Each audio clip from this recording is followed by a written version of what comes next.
Alright, let's give that a shot. Ready? Ready? Yeah. Okay. Just pivot, don't lift. Just pivot. That's it. Okay. Well, we got it out. Time for rebuild. And welcome back, friends. So today we're going to take this thing apart. Let's get to it. Well, the rear end has seen its days. Some of the CV boots are about to break. This side has even come out completely. Hopefully the bearings are okay. And on this side, it's torn. It's about to tear off like the other side. The whole thing just seems very crusty and in need of some TLC. Don't worry, girl. We'll get you fixed up. So first order of business, remove the cotter pin by bending the leg straight so you can take it out. And then you can remove this next piece. It's like a castle nut or something. Then you're going to spray some penetrating oil, well, a generous amount of penetrating oil, and pray to the car gods that the axle nut will come out, especially if it's never come out before or in a very long time. Now you're going to need a 36mm socket, and get a friend or two if you don't have a good impact gun. See how much room I got to the left. Oh boy. I'm like scared somebody's gonna snap back at me. I'm also afraid that what if this something here snaps and goes towards you? Alright, let me explain what's happening here. I have a 1-inch drive with a 36mm socket on a pipe to give us over a 6-foot extension arm leverage. Meanwhile, I have a 3/4 drive bar on a 6-foot pipe jammed between the wheel studs to counter leverage the wheel bearing. All of this so I can undo one axle nut. And on top of that, I am standing on the end of the other pipe while a big concrete block and jack are on the rest of the pipe to weigh it down. You would think this is overkill, but just watch what happens and how much struggle we went through to get this thing out. Now in hindsight, it would have helped to loosen the axle nut while the rear was still on the car and the transmission was in park and the car was on the ground and maybe a bunch of you buddies were inside the car weighing it down. But we're here, lessons learned. Let's get this thing out. Why am I doing this? I don't know. Imagine we strip it. I don't watch any joke like that.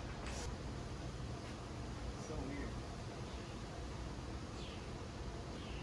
It like just looks like the metal's bending. I don't know if we're gonna get to a point where it's like, all right, it will either just bend or the bolt will break loose. You know what I mean? Yeah.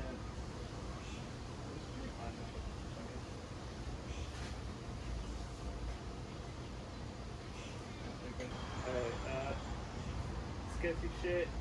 3. What? What? This is a 6-foot pole here. Are you ready? What are we doing with the 6-foot pole? You might have to like hop on it or something because I'm gonna lift you up. Oh shit, that's crazy. That's just nuts. Ready? I guess so. Alright, so once you take the nut out, then there's going to be a washer. Don't forget to take that out. And then you should be able to take the spindle out. Just like that. Mine's taken apart, but yours will be together. Just like that one over there. So we're going to take the control arms out. Then you can take the knuckle out. And then we're going to have to take these out through these 4 bolts. 1, 2, 3, 4, right from the back, so that the hub can come out. And because I bent these out trying to get the nut off, I'm gonna have to replace these studs on both sides. All right.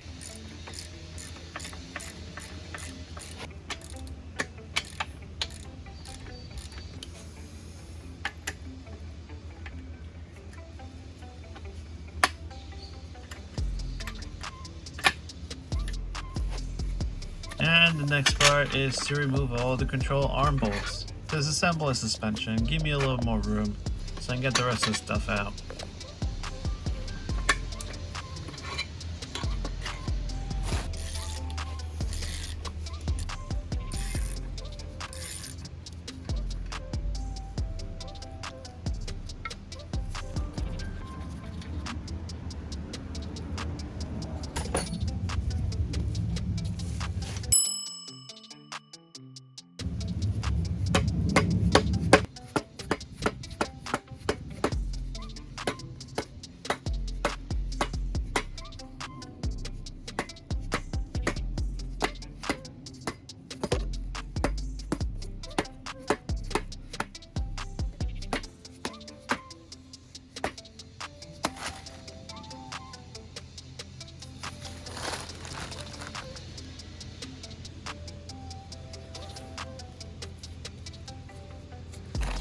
Now we just gotta take this lower nut for the lower control arm, and we'll deal with the subframe later. But at least we got our first knuckle out. Well, plus this arm. Nice. Next, I'll remove my axle bolts for the differential. You'll need a 12mm for this, and there are 6 nuts and bolts per axle. Now I have to make sure I don't lose any of these because I'm gonna need them later, and I've been having trouble finding some of these. I should really spec them out so I have spares on the side.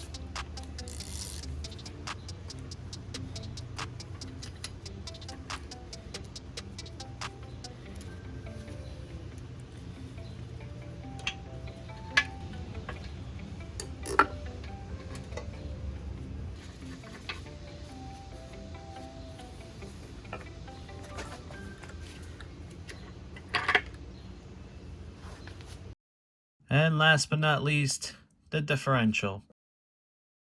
Wow, these bushings will definitely need replacing.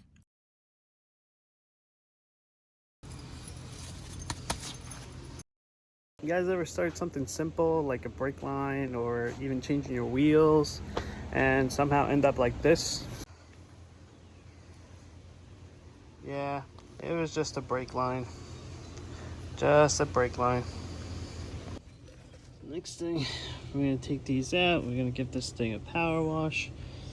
And yeah, I'll have to take this stuff out too. But all in all, it's not too bad. I think the powder coat, it's not a good idea. Probably gonna do some Rhino liner or something like that. But not too bad. The risers look like they held up fine, so that's good.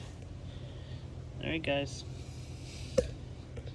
Thanks for joining me guys. Until next time, I'm gonna give this thing a wash and I'll catch you guys on the next one. Bye.